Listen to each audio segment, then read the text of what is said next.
Hey guys, William Murphy here. Welcome back to the channel, welcome to another video, and welcome to an episode of Behind the Wheels. I'm here at the Bolsward International Horse Show, and I'm going to be joined with David and his stunning Bentley 4.5 Litre. Going to talk to me about the story behind the car, the history of his ownership and the previous ownership, and how the car became to be this, where it's been and all sorts. So I'm really looking forward to diving into the details there and speaking with him and finding out more about this stunning vehicle. Now, before we do get stuck into this video, if you haven't done so already, please consider becoming a subscriber to the channel. It's completely free to do. All you need to do is click that subscriber button down there. You become a member of the community, and it helps to grow my platform, helps to grow this channel, and it means that bigger and better opportunities can come. I'm really looking forward to speaking with David about this car. So hope you enjoy this. Sit back, enjoy. Until next time, see you in a bit. Okay, so I'm joined with David and his beautiful 4.5 litre Bentley. So could you tell me a little bit about the car, you know, the history with it, your ownership, and anything about the car? And we were talking off camera about the history and where it's come from, which is just fascinating. Yeah, it was the chassis was made in 1929, and the car in its current form, as you can see it, was delivered to a chap in Birmingham, and he made machine tools, and he'd inherited the car from his the company from his father, and then I think he decided to buy a Bentley because they'd had such a lot of success at the end of the 1920s, Yep. racing at Le Mans. So it was then on sale in London in 1934, and it went off to South Africa. The chassis ended up in Rhodesia, and the other bits and pieces were related to a racing driver called Ralph Rohr.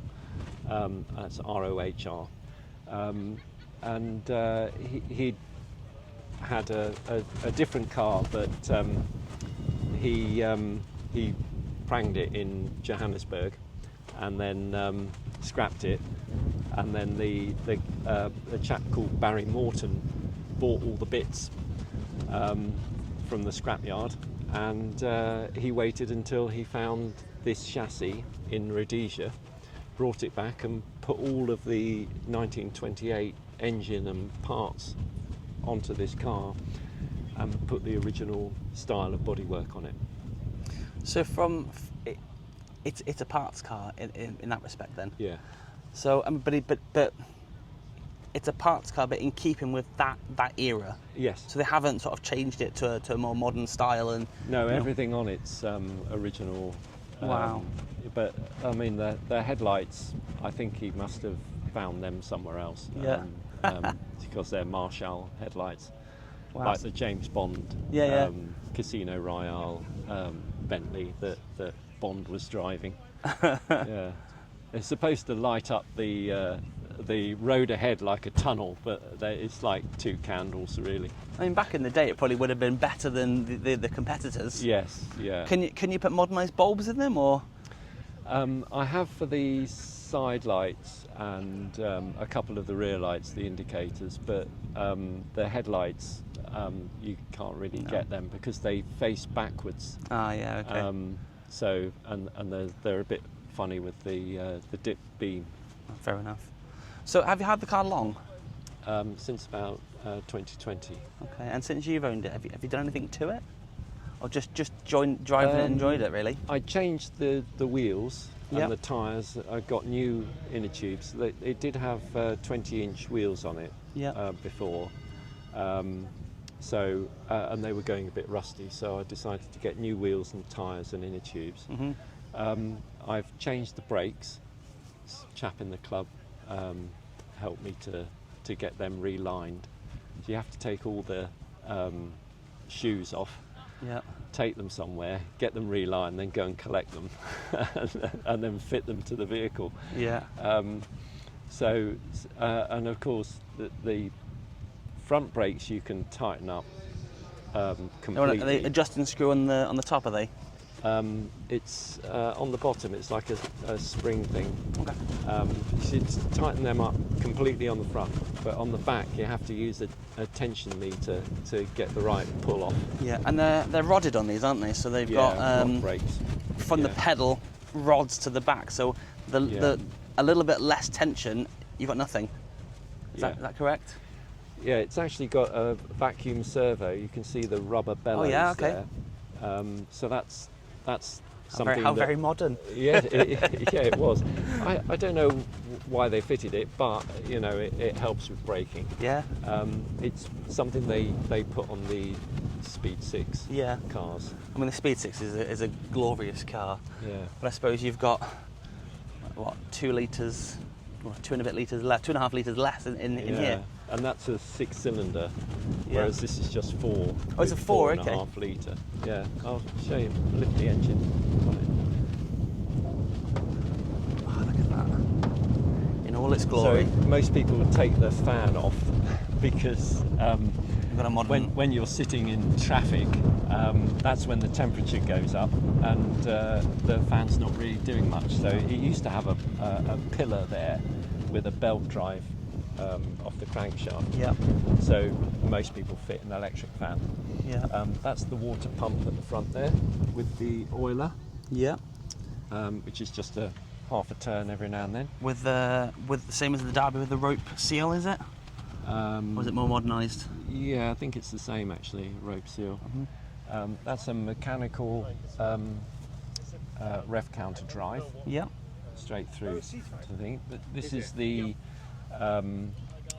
it's called an auto vac. It sucks up the petrol.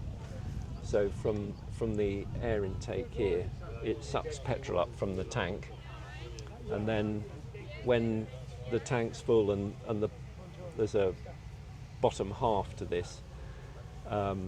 When the bottom half is empty, because all the petrol's gone through to the carburetors, it lifts the valve and then drops the top petrol through, and then the valve shuts and the whole process starts again. Yeah. But this is something that they couldn't use on the 4.5 litre blower Bentleys. Because of the heat, is it? Or it was because it didn't suck the petrol up fast enough, because the blowers do about 9 or 10 miles to the gallon. So to start with, that's why you see the blower cars usually have a sort of like a pump handle on the dashboard. Yeah. It's because they have to put a bit of pressure into the tank to get the petrol to come through. Once the car's running, the heat from the exhaust helps to keep the pressure up. Right. Okay. Oh, perfect. So I guess the blower seems to be the car. Everyone talks about the Bentley blower. Have you driven a blower? No. No.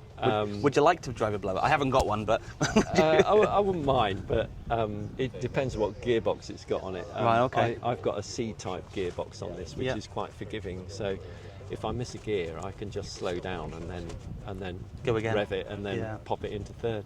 Yeah. But it's got the original Sloper carburetors. That's not something I think I've ever seen. I've always seen them upgraded to the more modern SUs or similar. These are SU carburetors, but they're a traditional type. So you have to oil them through that. Yeah. It's got 8 spark plugs, so 4 each side, and spark. 2 magnetos. Yeah. And the magnet, are they as original, or have you upgraded them to? They're original. Yep. I know a lot of people go into upgraded to like the what do they call them? Like the electronic dynamos or the electronic magneto. Sorry. No, it's got the original dynamo on the car as well, which fantastic. is driven off the camshaft. So it runs slower. Yeah. So it's a particular type of dynamo. It's quite big and heavy, but it's actually right inside the scuttle between your knees. Yeah. Original cone, clutch and flywheel. I mean, considering it was a parts car, they've done a really good job of trying to keep it as original as possible. Yeah, I think I mean this is pretty much the 1928 engine that came out of the racing driver's car.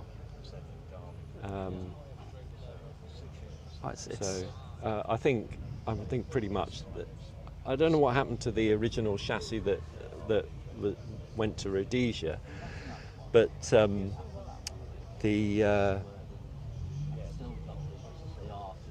mean, it must have just been a bit of a wreck.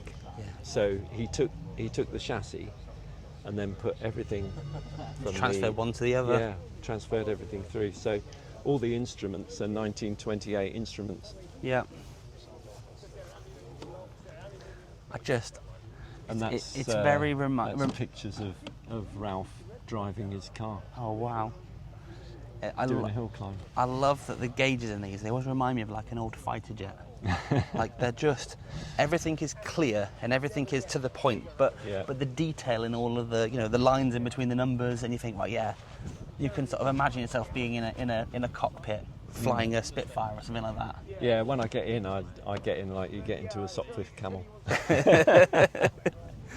Well, I was saying, I did a little video of the lineup of Bentleys here and saying about, you know, they never fitted a driver's door to these because where the gear stick location is, it's almost impossible to get your legs in and out. Yeah, you wouldn't. So it's either over the top or through the passenger side and slide across. Yeah. Yeah. But there's plenty of room in the back. Yes. Plenty of room for wine and stuff. So when you go to France, there's loads of room for bags, wine, everything else you need, spare parts. Wow, what an absolutely lovely car, and I hope that you do well in the Concours this weekend. Well, it's been across America, it's been up to the Arctic Circle, it's been all over Europe, all over South Africa, and so you know, it's lived a life. Yes, it has. It really has lived a life. Goodness knows how many times the clock's gone round on the mileage. I just don't know.